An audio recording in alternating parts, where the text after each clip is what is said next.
زیاد بشیر صاحب، کچھ تو ایشوز ہائی لائٹ کر دیے شہزاد صاحب نے. آپ میجر پلیئر ہیں ٹیکسٹائل سیکٹر کے اندر. آپ کے نزدیک وہ کون سی ایسی چیزیں ہیں جن کو کر لیا جائے؟ تو یہ دو بنیادی ایشوز تو انہوں نے آئیڈینٹیفائی کر دیے، انرجی کاسٹ اور پالیسی ریٹ.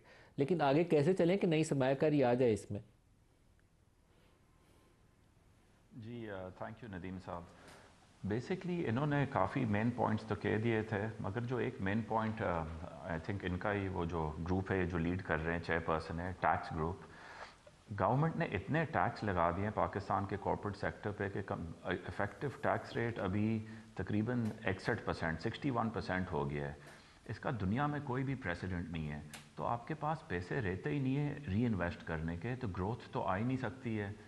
تو جب گروتھ آ ہی نہیں سکتی تو یہ گروتھ کیسے دکھائیں گے اس ٹیکس ریٹ پہ؟ جیسے یہ کہہ رہے ہیں جو پالیسی ریٹ ہے، جو ٹیکس ریٹ ہے، جو انرجی ریٹ ہے، اس پہ کچھ ریٹ نہیں جاتا بزنس مین کے پاس. بزنس مین کے پاس مشکل سے اگر بریک ایون بھی ہو جائے بہت بڑی بات ہے آج کل کے دن میں. سو ان کو یہ بزنس مین کو پروفٹ کمانا دینا پڑے گا. جیسا آپ دیکھیں دوسرے جو انڈسٹریز ہیں، آپ دیکھ لیں جیسے اسٹاک مارکیٹ ہو گیا، سیکٹرز ہیں، اسٹاک مارکیٹ ہے، بینکنگ ہے، آپ کا جو بھی انڈسٹریز جہاں پروفٹ بنتا ہے وہاں گروتھ ہوتا ہے. اگر آپ ایف ڈی آئی دیکھ لیں جو فارن ڈائریکٹ انویسٹمنٹ ہے، پاکستان میں ٹیکسٹائل ایکسپورٹس کے لیے کہاں آئی ہے؟ اگر آپ انڈیا دیکھ لیں، بنگلہ دیش دیکھ لیں، ویٹنام دیکھ لیں، وہاں بے تحاشا انویسٹمنٹ آتی ہے، foreign direct investment for textile exports. یہاں مجھے کوئی بتا دے کہ کون سی فیکٹری آئی ہے. یہاں اگر آپ دیکھیں آٹو سیکٹر میں آئیں، انرجی سیکٹر میں آئیں، ایف ایم جی سیکٹر میں آئیں، ایف ایم سی جی سیکٹر میں، اور بہت پیسہ کمایا. یونیلیور نے، نیسلے نے، ٹویوٹا نے، ہونڈا نے اچھے وقتوں میں کمایا ہے.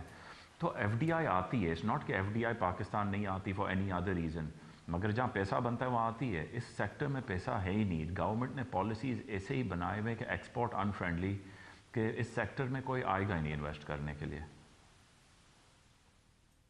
زیاد صاحب، آپ کے بھی کوئی ٹیکسٹائل یونٹ بند ہوئے تو اس کی وجہ کیا تھی؟ جی وہ ایک ہمارا ایک اپیرل یونٹ تھا جو ایکسپورٹ اپیرل یونٹ تھا. اس میں آپ دیکھیں کہ گورنمنٹ نے لاسٹ کپل آف ایئرز میں ایک تو گیس ریٹ انہوں نے تقریباً کچھ 300% بڑھا دیا ہے. تو اس کے بعد ہمیں وہ، اور پھر اس کے بعد انہوں نے کیپٹیو پہ گیس کا منع کر دیا. تو اس کے بعد ہم نے انویسٹمنٹ کی ایچ ایف او کے جنریٹرز پہ، وہ ملٹی فیول جنریٹرز ہوتے ہیں. تو پھر آپ نے اس بجٹ میں انہوں نے کوئی کاربن لیوی لگا دی 65%، جو کوئی سینس بناتی نہیں ہے کہ کوئی اس کا ریجنلی ایگزامپل ہے ہی نہیں. اور جب ہم نے پوچھا ان سے تو انہوں نے کہا کہ یہ تو آئی ایم ایف نے کہا تھا. اب آئی ایم ایف آپ کو کہے کہ آپ کوئی 10ویں منزل کے بلڈنگ سے کود کے مر جائیں، آپ تو نہیں مریں گے نا. آئی تھنک جیسے شہزاد سلیم صاحب نے بالکل صحیح کہا ابھی کہ یہ جو اگر آپ دیکھیں یہ میتھمیٹکلی پاسبل نہیں ہے. جو اگر آپ انٹرسٹ ریٹ کو دیکھ لیں اور آپ روپی کو دیکھ لیں، یہ جو ڈفرینشیل ہے اس کا آئی ایم ایف تو آپ کو نہیں کہہ رہا. یہ تو ایک ویسٹرن چیز ہے جو یہ تو 100% جو انہوں نے کہا یہ تو میتھمیٹکس ہے. تو اس میں آپ کو نہیں کہتے مگر آپ کو دوسرے سب کام کرواتے ہیں. تو یہ تو نہیں ہو سکتا کہ آپ یہ کام غلط کریں اور وہ کام میں ہر بات ان کی مان جائیں. تو آئی تھنک بلیمنگ دا آئی ایم ایف از ایزی.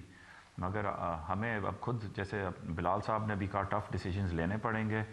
اینڈ ماشاء اللہ آئی لائک ٹو سے کہ ڈیفینیٹلی بلال صاحب ہیں، ہارون اختر صاحب ہیں، پرائم منسٹر ہیں، they are taking tough decisions. جو ابھی میں نے میٹنگز میں دیکھا ہے جو ان کا سیریسنس، آئی تھنک میں نے کافی سالوں سے ایسا سیریسنس نہیں دیکھا ہے to rebuild and help the economy.